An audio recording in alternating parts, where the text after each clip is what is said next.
आज कलयुग में अगर देखा जाए तो 88,000 महात्माओं का तो दर्शन दुर्लभ हो गया है।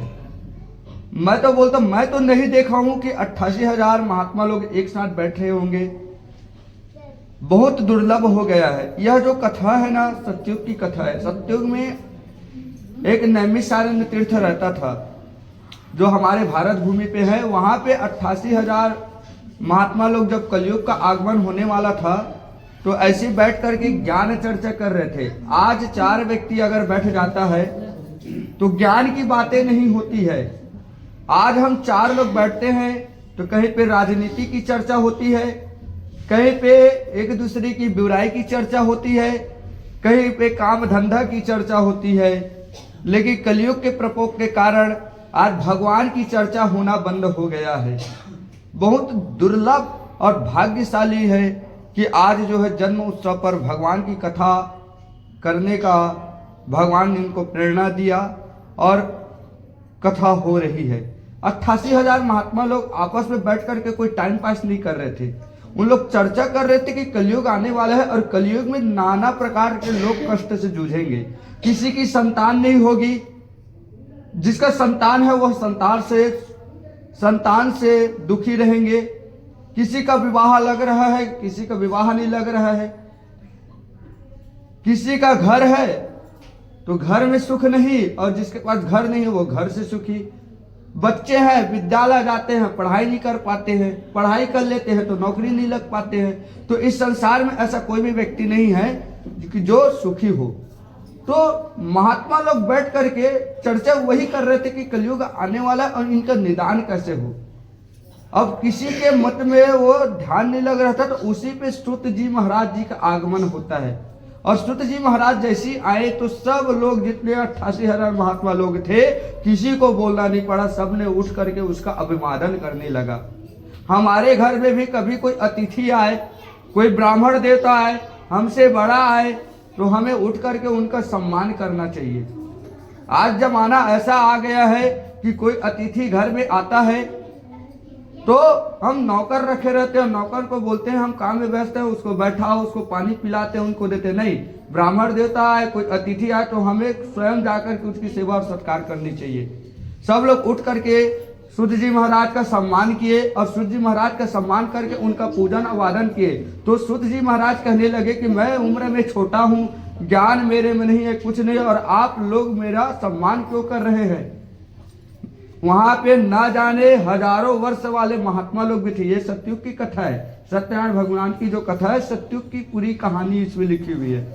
तो 88,000 महात्मा लोग थे, कोई 1000 जन्म के, कोई 500 साल के, कोई 50 वर्ष के। सूत जी महाराज केवल 17 वर्ष के थे। तो सूत जी महाराज को कहते हैं, सौनक जी महाराज हम आपका सम्मान नहीं कर रहे हैं, हम आपके ज्ञान की सम्मान कर रहे हैं। आज इस जगह पे मैं बैठा हूँ तो मेरे ज्ञान के कारण मैं इस पद पे बैठ पाया हूँ, नहीं तो हो सकता है कि मैं भी कथा सुनने के लिए आता। तो आज मेरी जो सम्मान हो रहा है केवल ज्ञान के लिए हो रहा है। वैसे सूत जी महाराज का बोले, क्योंकि बल टिकाऊ नहीं है, बल टिकाऊ नहीं है। कोई 50 किलो उठाने वाला यहाँ पे व्यक्ति है तो कोई 200 किलो भी उठा सकता है, और एक समय ऐसा आएगा कि वो 2 किलो भी नहीं उठा पाएगा। उसी प्रकार से धन, कोई करोड़पति रहता है, कोई अरबपति रहता है, तो धन भी टिकाऊ नहीं है। और उम्र का भी कोई ठिकाना नहीं है। कोई 100 साल जिएगा, कोई 50 साल जिएगा, कोई 20 साल जिएगा, उसका भी कोई ठिकाना नहीं है। तो ये ठिकाना नहीं है। लेकिन ज्ञान, आप जितना ज्ञान करोगे, जितना ज्ञान अर्जित करोगे वो बढ़ता है, कभी घटता नहीं है। जीवन में जितना ज्ञान बढ़ेगा तो बोले हम आपका ज्ञान की सम्मान कर रहे हैं। और सूत जी महाराज से बड़ा सुंदर पूजन पाठ करके सूत जी महाराज से सुंदर प्रश्न किए कि हे सूत जी महाराज, कलयुग आने वाला है और कलयुग में नाना प्रकार के कष्ट हैं, उसका निदान क्या हो सकता है। सूत जी महाराज बड़ा प्रसन्न हुए और प्रसन्न हो करके, देखो प्रश्न पूछने का भी तरीका अलग है।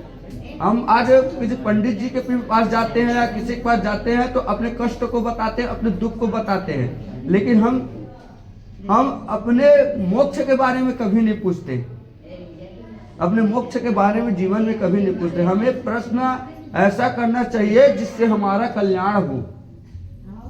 उनके बाद सूत जी महाराज बहुत प्रसन्न हुए, बोले आप लोगों ने बहुत ही अच्छा प्रश्न किया, केवल अपने लिए नहीं। जैसे सुखदेव जी महाराज राजा परीक्षित को जब मृत्यु लगा हुआ था तो परीक्षित महाराज बोल सकते थे कि मेरी मृत्यु होने वाली 7 दिन में मेरे कल्याण का उपाय बताओ, लेकिन उसने क्या प्रश्न किया कि इस कलयुग में जिसकी मृत्यु होने वाली हो 7 दिन में, उस मनुष्य का कल्याण कैसे हो सकता है? सबके बारे में पूछो, प्रश्न ऐसा पूछो जिसके सबके बारे में उनका कल्याण हो, उनका हित होनी चाहिए। सूर्य जी महाराज बहुत प्रसन्न हुए, लेकिन उसने कहा 88,000 ऋषियों से, क्या तुम लोगों ने गुरु दीक्षा लिया है?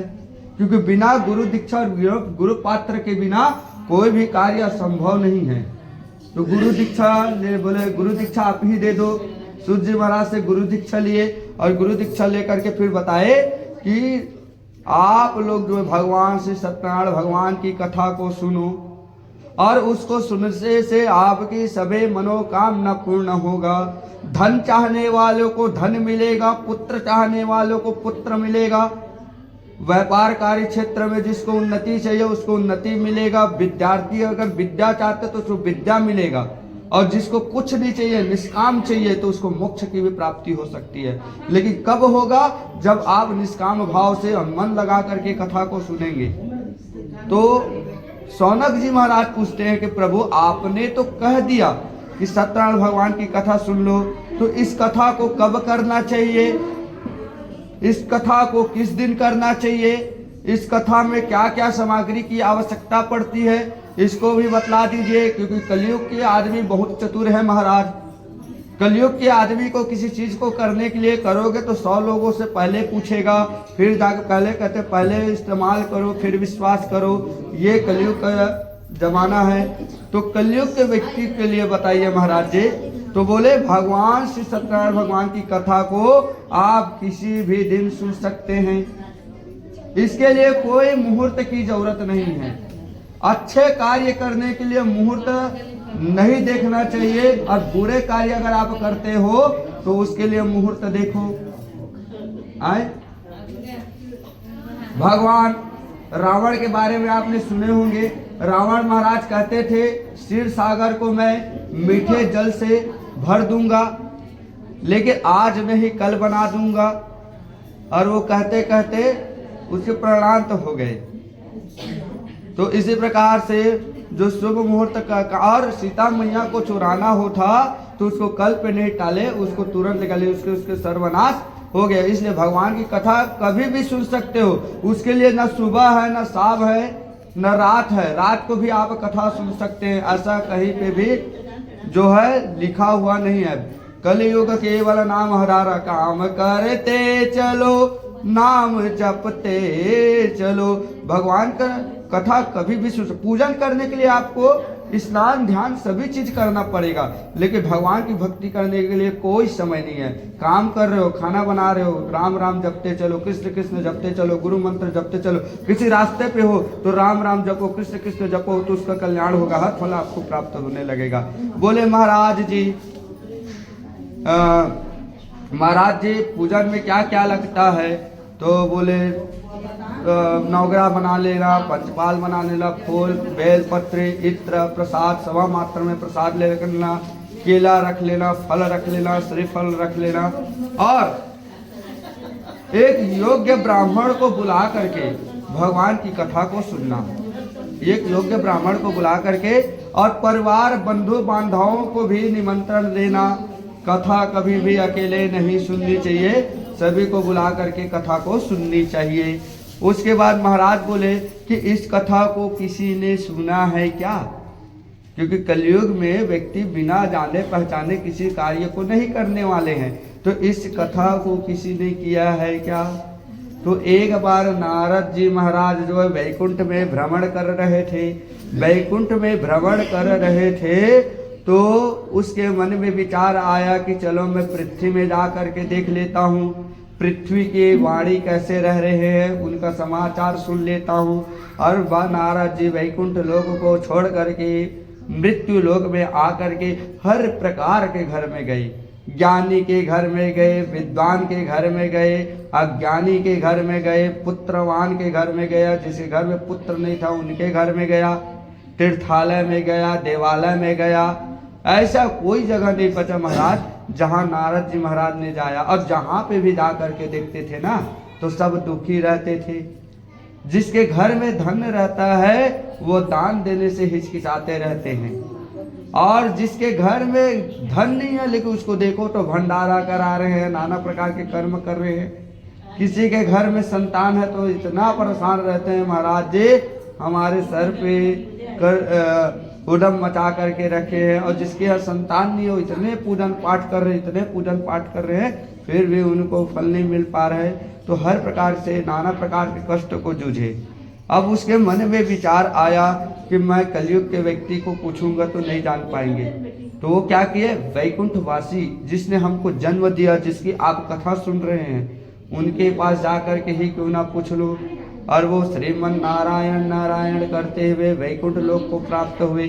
और जैसे ही द्वारपालों ने बताया, विष्णु भगवान सरसैया पे विश्राम कर रहे थे, लक्ष्मी मैया पैरों को दबा रही थी, तो द्वारपालों ने कहा, जय और विजय ने जाकर के कहा, प्रभु नारद जी आए हैं। अरे नारद जी आए हैं, क्यों बाहर में खड़ा रखेगा, मेरे पता नहीं है तुम लोगों को, मेरा जो है ब्राह्मणों के लिए कोई द्वारपाल की जरूरत नहीं है, साक्षात घर आने की जरूरत है, तुमने उसको रुकवा दिए। और लक्ष्मी मैया को बोली कि तुम पैर दबाना छोड़ो, देवी ब्राह्मण देवता आए हैं, स्वागत करो, सम्मान करो, हलवा पूड़ी बनाओ।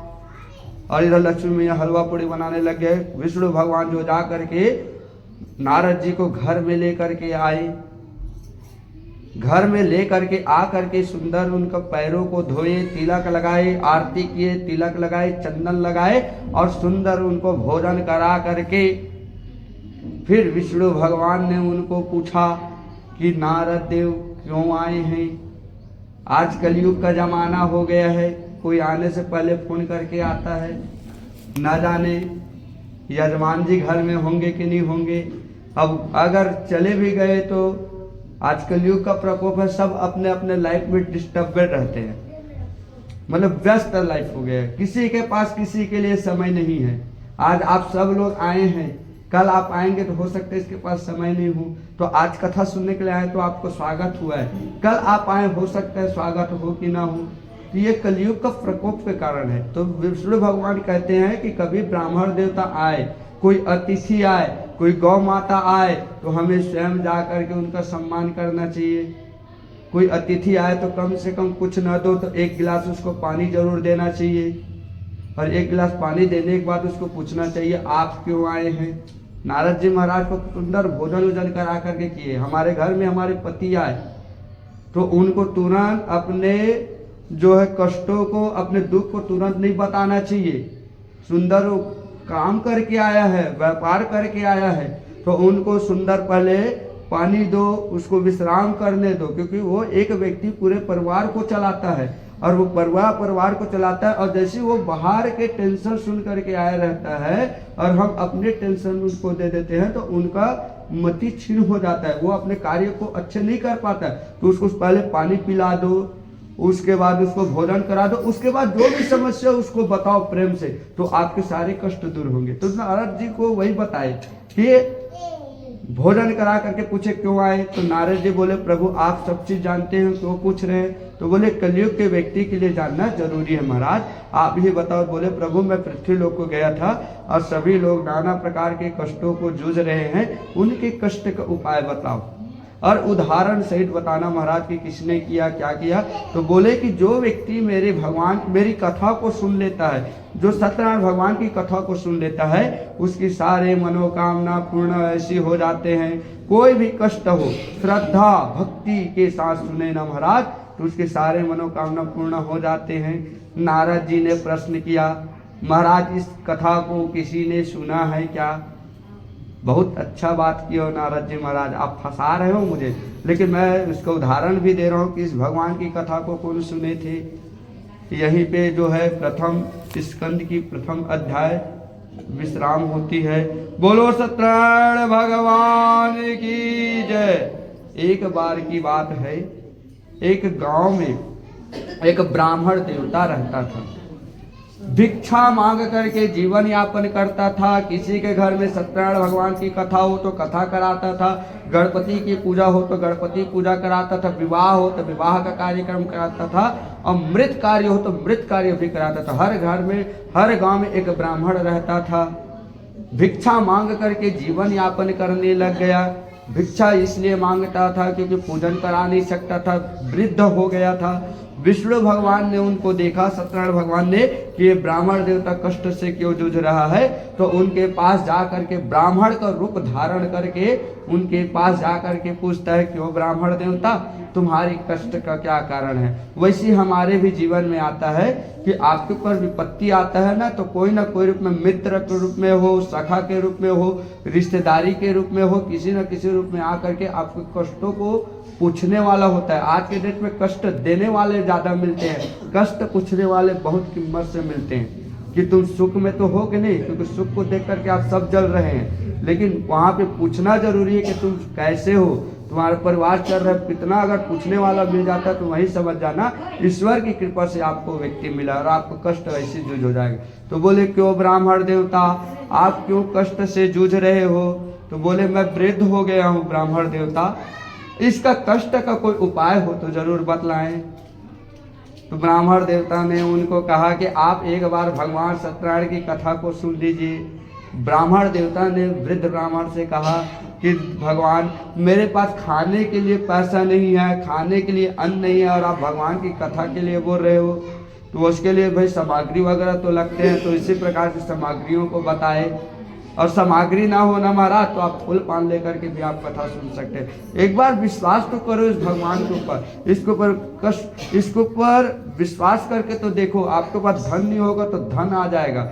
जो भी समस्या है केवल इसके ऊपर छोड़ दो, इसके ऊपर छोड़ोगे तो आपके सब काम होंगे। तुम एक कदम चलो मैं 10 कदम चलूंगा। हम एक कदम बढ़ाए तो सही, प्रभु 10 कदम बढ़ाने के लिए तैयार हैं। और वहीं पे ब्राह्मण देवता ने मन ही मन संकल्प किया कि इस ब्राह्मण देवता ने जो कहा है, मैं कल ही भिक्षा मांगूंगा और कल ही मैं भगवान की कथा को सुनूंगा, बोल करके संकल्प करके जैसे ही आंख को खोल करके देखता है, सामने में उपस्थित ब्राह्मण देवता अदृश्य हो जाया रहता है। और उस समय से उसको रात भर नींद नहीं आया। महाराज रात भर वो व्यक्ति सोचता रहा भगवान की कथा सुनना है, भगवान की कथा को सुनना है। उसी प्रकार से आप लोगों को भी आज रात में नींद नहीं आने होगा, क्योंकि आपके घर में ठाकुर जी की कथा होने वाला हो तो आप कैसे सो सकते हैं, नहीं सो सकते। तो उस प्रकार और ब्रह्म मुहूर्त में जाग करके स्नान ध्यान करके भगवान का पूजन करके और प्रार्थना करके सभी घर परिवार वालों को निमंत्रण दे करके, ब्राह्मणों को निमंत्रण दे करके वो भिक्षा मांगने के लिए निकल गया। और जिस दिन भिक्षा मांगने गया उस दिन पूर्णिमा तिथि थी, उसको 100 गुना से अधिक धन की प्राप्ति हुई। उस धन को बेच करके, कुछ द्रव्य लेकर के, कुछ पूजन सामग्री लेकर के संध्या के समय आया। ब्राह्मण देवता उपस्थित थे, ऐसी भगवान सत्यनारायण की कथा हुई। और कथा होने के बाद सुंदर कथा को सुने, ब्राह्मण देवता को भोजन कराए, और भोजन कराने के बाद सुंदर द्रव्य दक्षिणा दे करके सभी परिवार वालों को दक्षिणा दे करके जो ब्राह्मण को विदा किया, और रात को उसने कीर्तन कराया महाराज। और ऐसी भगवान की कृपा हुई कि वो ब्राह्मण देवता एक बार भी कथा नहीं सुन पा रहा था। वो हर संक्रांति, हर पर्व, हर तिथि, हर शुभ मुहूर्त पर भगवान की कथा को सुनते सुनते सुनते अंत में वैकुंठ लोक को प्राप्त हुए। इस प्रकार क्योंकि उसको श्रद्धा था। उसके बाद नारद जी महाराज ने बोले कि इस ब्राह्मण देवता के कथा को सुनने के बाद कोई दूसरा व्यक्ति ने कथा को सुना था क्या महाराज। तो बोले जब ये ब्राह्मण देवता कथा कर रहे थे ना, तो एक लकड़ी बेचने वाला लकड़हारा वहीं से गुजर रहा था। देखिए, पूजन कराने का अलग अलग स्थानों का अलग अलग महत्व होता है। हम घर के में पूजन करा लेते हैं, हम घर के आंगन में पूजा करा लेते हैं, गांव के मंदिर में पूजन करा लेते हैं, लेकिन कोई शमशान में पूजा नहीं कराना चाहते। शमशान में जो पूजा कराएगा वो वैराग्य को प्राप्त हो जाता है, लेकिन हम वहाँ नहीं कराते, क्योंकि वहाँ के एनर्जी लेवल अलग होती है। यहाँ भगवान का वास है तो यहाँ पे पूजन का महत्व अलग, क्योंकि हमारी मन नहीं लगेगा ना वहाँ पे। हम शमशान में करेंगे तो हमारा ध्यान अलग तरफ में जाएगा। तो जहाँ पे भक्ति का स्थान होता है वहीं पे पूजन होता है। लेकिन जैसे आपको लग रहा है कि कहीं पे जाते हैं तो बैठने का मन नहीं होता ना, तो वहां पे आपको कार्य करना हो तो पहले भगवान का आप पूजन करवा लो, फिर आप वहां पे बैठ पाओगे। तो लकड़हारा लकड़ी लेकर के आ रहे थे, तो देखा भाई क्या करा रहे हैं ब्राह्मण देवता।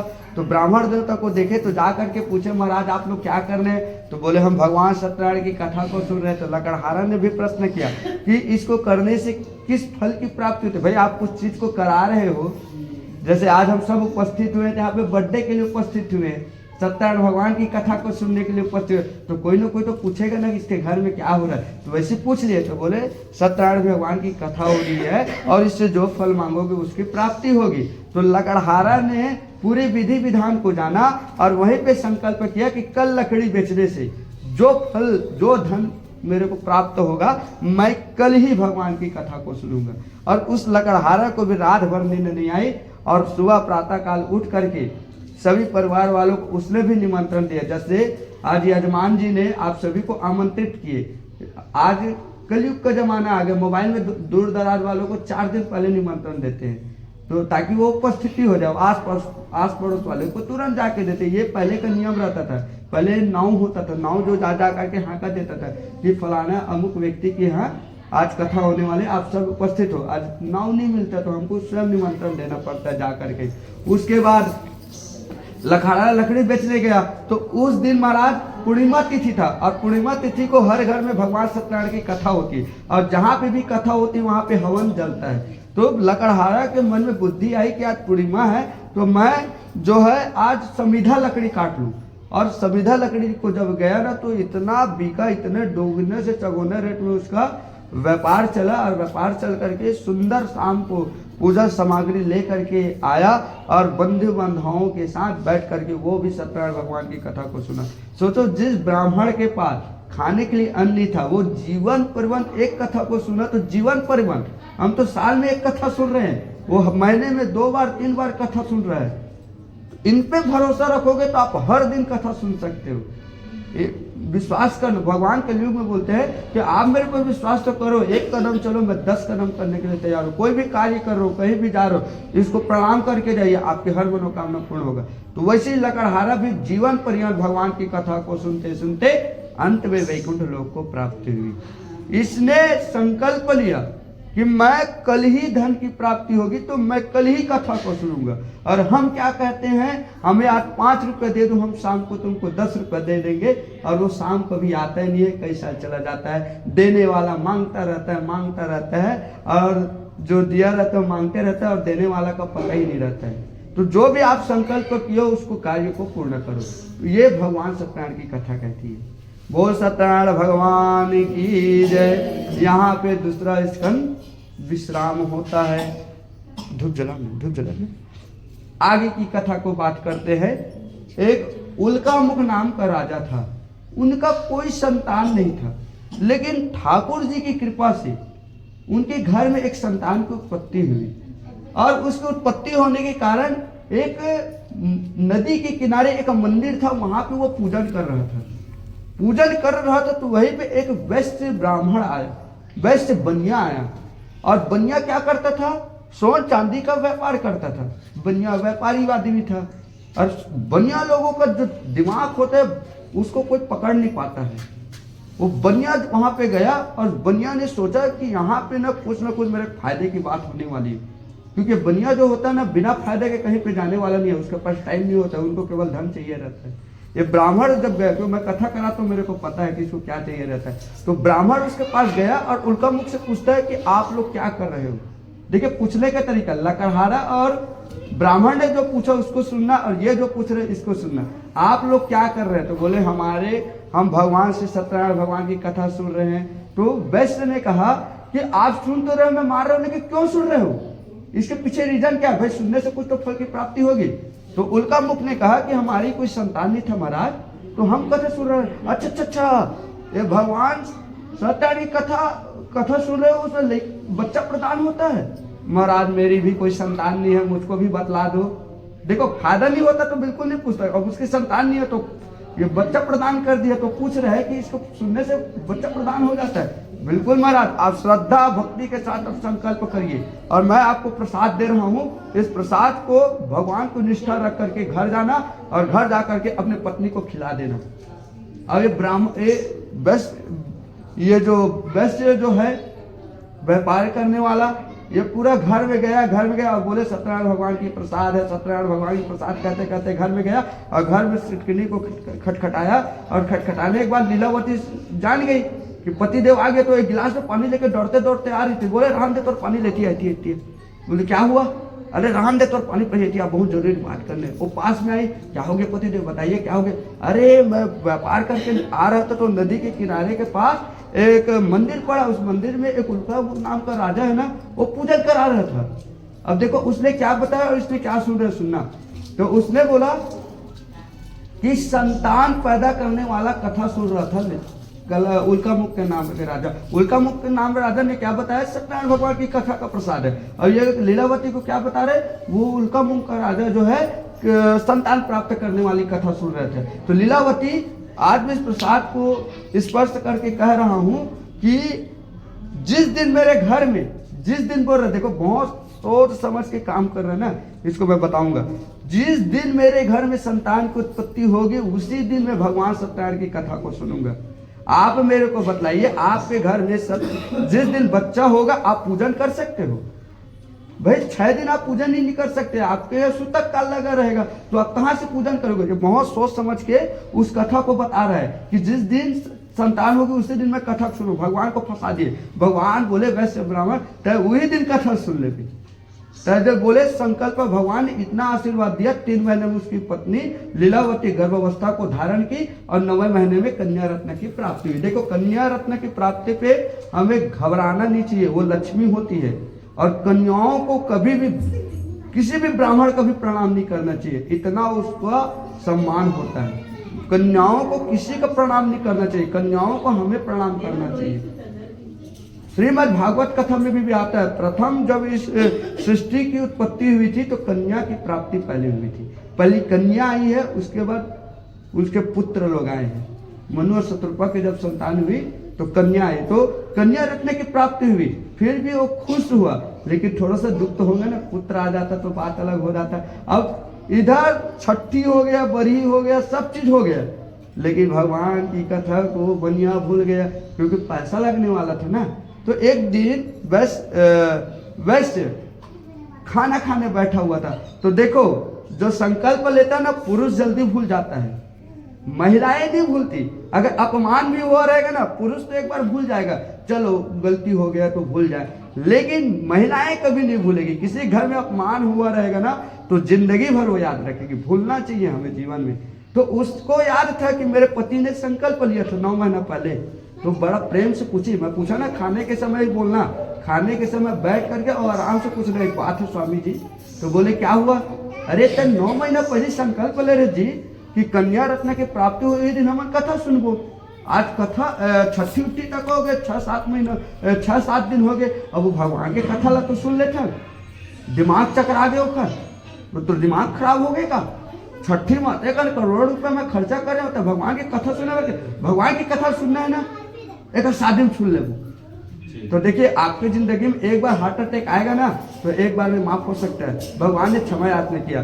दोबारा जब मौका मिला तो व्यापार में व्यस्त हो गया, और कैसे 15 वर्ष गुजर गया। देखिए पहले 16 वर्ष में विवाह हो जाता था। पहले के नियम में 16 वर्ष में हमारी जो कन्याएं हैं वो विवाह योग्य दिख जाता था। वैसे जब व्यापार से करके आ रहा था तो अपनी पुत्री को देखा खेलते हुए, और खेलते हुए जब देखा तो बोले इसका विवाह का समय आ गया है, इसका विवाह का समय आ गया है, तो इनके लिए योग्य वर लेकर के आइए। आज हम योग्य वर देखने जाते हैं क्या? आज हमारे घर में अपनी पुत्री का विवाह करना हो या पुत्र का विवाह करना हो तो नौकरी वाला चाहिए, मास्टरीन चाहिए, नौकरी वाला चाहिए, ऐसा ढूंढते हैं हम लोग। और ये बनिया बोल रहा है योग्य होनी चाहिए, मेरी पुत्री के अनुसार योग्य। योग्य का मतलब इसमें क्या बोला? घर जमाई होना चाहिए, क्योंकि घर का पैसा घर में रहे, बाहर नहीं जाना चाहिए, क्योंकि उसके तो पुत्री था, पुत्र तो था नहीं, तो घर की बेटी घर में ही रहे, घर का पैसा घर में रहे। और योग्य उसको दमान भी मिल गया जो उसका घर जमाई रहे, विवाह भी हो गया महाराज, लेकिन भगवान की कथा को नहीं सुना। अब 2 बार हार्ट अटैक आई ना, तो तीसरिया के भगवान तो छोड़ने वाला नहीं है। जा ब्राह्मण की तो मैं श्राप देखोगे।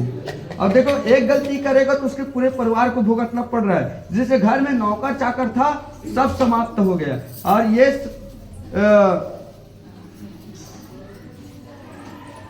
व्यापार करने गया रत्नासपुर नगर में, चंद्रकेतु नगर के राजा था वहां पे जा करके देखा तो उसको जो सोन चांदी चोरा करके लेके जा रहा था कुछ चोर लोग, माया का चोर था, उसको अंदर कारावास में डाल दिया। भाई जब गलती करोगे तो कोई सुनने वाला, आपके ऊपर विपत्ति जब आएगा ना तो कोई सुनने वाला नहीं है। जिस दिन आप लाख गुना चोरी कोई और करता है, सजा किसी और को मिलता है। अब इधर लीलावती कलावती भी जो है दर दर दर दर भटकने लगा महाराज। एक दिन कलावती भिक्षा मांगने के लिए निकली हुई थी तो रात को 7-8 बज गया। ऐसी कथा हो रही। अब कथा में एक नियम होता है कि बिना प्रसाद लिए जाना नहीं चाहिए। आप कथा सुनने गए हो ना तो बिना प्रसाद हमें लेना वापस नहीं आना चाहिए। अब कथा प्रसाद कब मिलेगा? जब कथा विश्राम होगी तब। तो 8-9 बज गया। जवान बेटी, घर में बहू नहीं, घर में दमान नहीं है, घर में उसके पति नहीं है और बेटी जवान घूम रही है। 8 बजे 9 बजे हर माता पिता को तकलीफ होती है, चाहे बहन हो चाहे बेटी हो। पुरुष अगर बाहर है कोई दिक्कत नहीं, लेकिन घर की औरतें अगर बाहर है तो बहुत दिक्कत होती है। तो घर में आई तो लीलावती बहुत चिल्लाई, बेटी तो मन में कुछ हो बता दे। एक तो गरीब हमन ऐसे में पति दमान नहीं तो रात बिका के भटका था। तो कलावती बोली चोला कि माँ बोला था गलत मत समझ, मैं ना ब्राह्मण देवता घर में गए रहे तो भगवान की कथा सुनत रहा। माँ सत्यनारायण भगवान कथा नियम के थे माँ कि बिना प्रसाद ले घर नहीं आना चाहिए। तो वहीं पे याद आदत थे कि बेटी कि तोर पिताजी है संकल्प ले रही से जब जन्म नहीं ले रहे ना तो ओकर पहले वो संकल्प ले रही से कि मैं तोर कथा ला सुन लेते हूँ कि, लेकिन नहीं सुन पाया। और देखो हर कोई कहता है कि महिलाएं अकेले कथा नहीं सुन सकती, यहीं से मैं सिद्ध कर रहा हूँ। कलावती और लीलावती इस मन में संकल्प करती है कि कल भिक्षा मांगने से जो भी धन मिलेगी मैं कल ही कथा को सुनूंगी। देखो अकेले कई लोग बोलते हैं ना कि मैं अकेले महिला हूं तो मैं कथा नहीं सुन सकती। बहुत सारा भागवत में उदाहरण है। देवहूति कपिल देव महाराज ने उसको अपने माता को कथा सुनाया। पिताजी तो वनवास निकल गया था, उसको कोई मतलब नहीं था। तो कपिल देव महाराज ने देवहूति को उसके मन की शांति के लिए कथा सुनाया था। ऐसा मन में कभी विचार मत करना कि हमें अकेले कथा नहीं सुनना है। आप अकेले हो, अकेले बैठो, ब्राह्मण देवता को नहीं बुला सकते, कोई दौकर नहीं है। एक लोटा ले लो, एक लोटा में फूल चावल दूबी अक्षत लेकर के मन में संकल्प करो, स्वयं कथा करो और उस जल को पीपल के वृक्ष में कोई जीवित पेड़ में लेकर के डाल दो और उसको लेकर के डाल दो। और कोई पूछे ना कि गर्व से कहो कि हम कथा डेली सुनते हैं रोज, तो बोले वो बताइए कि हम कैसे माने, विश्वास दिलाइए। तो आप गर्व से कहना, अगर आप में विश्वास होगा तो पेड़ से जाकर पूछ लीजिए, मैंने सत्यनारायण भगवान की कथा, वो वचन देगा। आपको विश्वास होनी चाहिए। और उसी प्रकार से लीलावती और कलावती कथा सुने और संकल्प क्या लिए, मेरी और पति और दमान जहां के हो महाराज, बहुत दिन हो गया, क्योंकि मोबाइल का जमाना नहीं था तो बहुत दिन हो गए घर लेकर के आ जाते महाराज। तो संकल्प इसीलिए कराया जाता है तो उसको पूर्ण फल मिलता है। जब पूजन होता है ना तो हम किस निमित्त से कथा करा रहे हैं, तो वही संकल्प किए कि मेरी पति और दमान जहां पे हो शीघ्र घर लौटाए। राजा सत्यकेतु को स्वप्न में दर्शन दिया। राजा सत्यकेतु को स्वप्न में दर्शन दिया कि राजा जो बनिया और वैसे दमान जो है वो निर्दोष है, बोला छोड़ देने, पूरा तो सर्वनाश कर दूं मैं कि। अब भाई किसी चोर को अगर छोड़ना हो तो मंत्री लेवल बैठाया जाता है, ऐसे नहीं छोड़ देता। तो मंत्रियों ने कहा कि महाराज उसने अपने कर्म का दंड भोग लिया है, उसको छोड़ दीजिए। और मस्त सुंदर भोजन वगैरह करा करके उनको क्षमा याचना भी मांगा और उसको दुगुना धन दे करके विदा किए। इधर ब्राह्मण देवता उनका परीक्षा लेने के लिए आए कि इसका मन अभी विचलित हुआ है कि नहीं हुआ है, और जा करके पूछे कि ब्राह्मण देवता तुम्हारी नाव में क्या रखा हुआ है। तो उसने पूछा, उसने 3 बार पूछा और तीनों बार उसने झूठ बोला, बेल और पत्ता तो भरा हुआ है महाराज। और जा बोल दिया तथास्तु बोले और वृक्ष नीचे में जा करके रुक गए। और इधर जा करके पूजन अर्चना करने के बाद नाव को खोल करके देखा तो बेल और पत्थर से भरा हुआ मिला। तो कोई भी ब्राह्मण या कोई अतिथि अगर आए ना तो झूठ हमें नहीं बोलना। सत्यनारायण की कथा तो यही हमें सिखाती है। भाई पूछ लिया आपकी नाव में क्या है तो बता देना था कि स्वर्ण भरा हुआ है, मांगने तो नहीं आया तो ब्राह्मण का काम ही क्या है। और दामाद जब उठा ना तो दामाद उसको बहुत चिल्लाया कि हे ससुर जी महाराज, ब्राह्मण देवता ने पूछा था, बता देना था, भाई मांगने तो नहीं आया था उसने, लेकिन ये कलयुग है महाराज, यहाँ छुपाए भी पड़ी नहीं तो हवा की देवे तो मांगे पड़ जाएगी, मांग देते। तो सतयुग की कथा है, तो उस पूरी कथा सतयुग की थी, हमें भी अपने जीवन में उसको उतारना पड़ेगा। जाओ ब्राह्मण देवता क्षमा याचना मांगो बोला, ब्राह्मण देवता के पास गया, शरणागतम गुरुदेव, शरणागतम गुरुदेव, स्वागतम शरणागतम सुस्वागतम गुरुदेव, शरणागतम गुरुदेव। शरणागति हो गया, चरणों में लेट गया ब्राह्मण देवता के, क्षमा करो महाराज, क्षमा करो, क्षमा करो। बोले क्या हुआ ब्राह्मण देवता? बोले गुरुदेव मैं आपसे झूठ बोला हूँ। बोले क्या बोले? बेल और पत्र तो है। बोले महाराज उसमें बेल और पत्र नहीं था, स्वर्ण था, स्वर्ण हीरा जड़ित मोती था।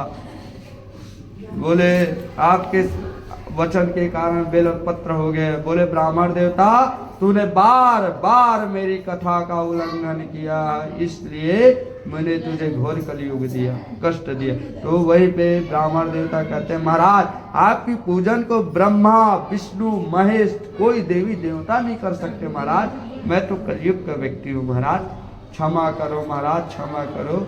और मैं यहीं पे आपकी कथा को सुनता हूँ बोल करके उनसे प्रार्थना किए, और प्रार्थना करके मेरा बेल पत्र वाला को स्वर्ण चांदी से भर दो बोल करके उनसे प्रार्थना किए। जा राजा तुम्हारी मनोकामना पूर्ण हो बोले।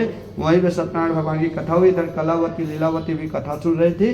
तो एक नौकर ने आकर के कहा पूजन पाठ को रहने दो देवी, तुम्हारा पति आ रहा, स्वागत की तैयारी करो। कलावती पूजन करी थी, बेटी तय कथा लग करके आवे, मैं पति से मिले बर जाता हूँ। अब पति उसकी माँ अपने पति से मिलने गई हो, बहुत दिनों बड़ा, तो क्या कलावती के मन लगेगा? नहीं लगेगा। वो भी पूजन पाठ को जल्दी जल्दी किया और वो भी भर गई। तो उसके पति कलावती की, इसीलिए संकल्प दो लोगों को कराया जाता है, पति और पत्नी दोनों होना। तो एक जन बैठा है, अगर कुछ समस्या आ गई तो दूसरा उसका कार्य को पूर्ण कर ले, इसलिए जोड़े में बैठा के संकल्प कराया जाता है। उधर जा करके देखा तो कलावती के पति को नाव सहित पानी में डुबोया रहता है। तो कलावती जाकर देखा मेरा पति अदृश्य हो जा करके वहीं पे बेहोश हो जाती है। तब वैश्य ब्राह्मण कहता है, उनको दिमाग आ जाता है, भगवान आपकी लीला है, कोई ना कोई हमसे भूल चूक हुआ है महाराज, क्षमा याचना करो, मेरे और मेरे परिवार से कुछ भी भूल चूक हुआ हो ना तो क्षमा करो। तो आकाशवाणी हुई कि हे वैश्य ब्राह्मण, तुम्हारी जो है पुत्री ने प्रसाद का प्रत्याग करके आया है, घर जा करके प्रसाद खा करके आएगी तो अपने पति को प्राप्त करेगी। कलावती अपने घर गई, सुंदर क्षमा याचना की, प्रसाद को खा करके आई और प्रसाद को खा करके आकर के अपने पति को प्राप्त की और पूरा जीवन पर्यंत फिर भगवान की कथा को सुनते सुनते अंत में वैकुंठ लोक को प्राप्त हो गई। तो कभी भी आपको राह चलते भी प्रसाद अगर मिले ना जीवन में ना, तो उनको खा लेना चाहिए, थैली में रखना नहीं चाहिए। अपने प्रसाद अगर मिला तो दूसरे को देना भी नहीं चाहिए। सोचो अपने भाग्य कोई रूप में मिलता है। अब समय को देखते हुए भागवत कथा की ओर नहीं जाऊंगा, तो कभी भी आपको कोई प्रसाद के रूप में कुछ भी मिले, रुमाल मिले, अगरबत्ती मिले, फूल मिले, तो उसको अपने किस्मत समझ करके उसको स्वीकार कर लेना। इस प्रकार जो है चतुर्थ अध्याय तक की कथा, तीसरी और चतुर्थ अध्याय की कथा यही विश्राम होती है। मतलब आप कोई भी संकल्प लो तो उसको बिल्कुल पूर्ण करने का काम करो, नहीं तो इतना तकलीफ मिलेगा। हमारे जीवन में जो तकलीफ आ रही है ना, यही सब कारण से आ रहा है। आगे 5वें अध्याय में 2 मिनट में कथा विश्राम करूंगा मैं। एक तुंगध्वज नाम का राजा था, वो शिकार खेलने जाता था। शिकार खेलने जाता था तो एक दिन उसको प्यास लगी, और प्यास लगी तो देखिए प्यास लगता तो आदमी 2 चीज कर सकते हैं, या तो पानी पिएगा या तो सो जाएगा। प्यास लगता है, कभी कभी निंद्रा आ जाती ना, सो जाते हैं, तो वो सो गया। अब इधर सत्यनारायण भगवान की जैसी कथा हुई तो प्रसाद बांटने के लिए लोगों के पास गए, तो जो ग्वाल बाल थे ना उसने देखा ये राजा है, और पहले के राजा मृत्यु दंड दे देते थे, ये सत्युग की कथा मृत्यु दंड, तो डर गया ये राजा है और मैं कहीं प्रसाद दे रहा हूँ, प्रसाद होकर उड़ गया, इसकी निंद्रा खराब होगी तो मेरे को मृत्यु दंड दे सकता है बोल करके। तो उसने क्या किया, उस प्रसाद को देखिए, किसी को प्रसाद दो ना तो उसके हाथ में देना चाहिए, रखना नहीं चाहिए, तो इसलिए वहां पे रख दिया और ये अपने कार्य में निमित्त हो गया। अब वो नींद से जैसे खुला ना तो उसने देखा, तो मैं बोला मैं राजा हूँ और ये आटा क्या रख दिया, ग्वाल बाल लोग मेरे को उठाए भी नहीं और यहीं पे रख के चले गए, हो सकता है जहर मिला के ना दिए थे। और उसको पता ही नहीं है ना प्रसाद, उसको थोड़ा पता, वो आटा जैसे दिख रहा है, उसको थोड़ा पता है ये प्रसाद है। अब वो क्या किया, उस प्रसाद को वहीं छोड़ करके आ गया, और उसके नाम से इसके 100 पुत्र मर गए। देखो ये प्रसाद को छोड़ के आ गया, उसको पता नहीं था, लेकिन उसको छोड़ के आया तो इसके 100 पुत्र मर गए। एक पुत्र मरता समझ आता, 2 मरता समझ आता, 100 पुत्र समाप्त हो गए, मूर्छित होकर गिर गए। तो उसके मित्र ने आया, उसको उठाया, उसको पूछा क्या बात है महाराज? बोले 100 पुत्र मेरे मर गए महाराज, मेरे को समझ नहीं आ रहा है। बोले एक प्रकोप के नाम से। तो बोले तूने क्या क्या गलती किया है बता। तो उसने बताया कि ऐसा ऐसा दिनचर्या हुआ है। बोले महाराज वो कथा का प्रसाद था, सो सामान्य नहीं था, हो सकता है आप राजा थे तो इसलिए आपको नहीं उठाया। आप जाइए, प्रार्थना करिए, क्षमा याचना करिए और प्रसाद को खा करके आइए, मैं निश्चित कहता हूँ आपको पुत्र मिल जाएगा। और जैसे ही वो गया, प्रसाद को खाया, उसके 100 के 100 पुत्र वहीं पहुंच गए। देखो प्रसाद की इतनी महत्ता कि भगवान हमारे को विपत्ति भी देता है और उसका निदान भी बना के रखा रहता है। भगवान पे विश्वास करो, तुम एक कदम चलो मैं 100 कदम चलूं, ये चलने के लिए तैयार है, विश्वास करो।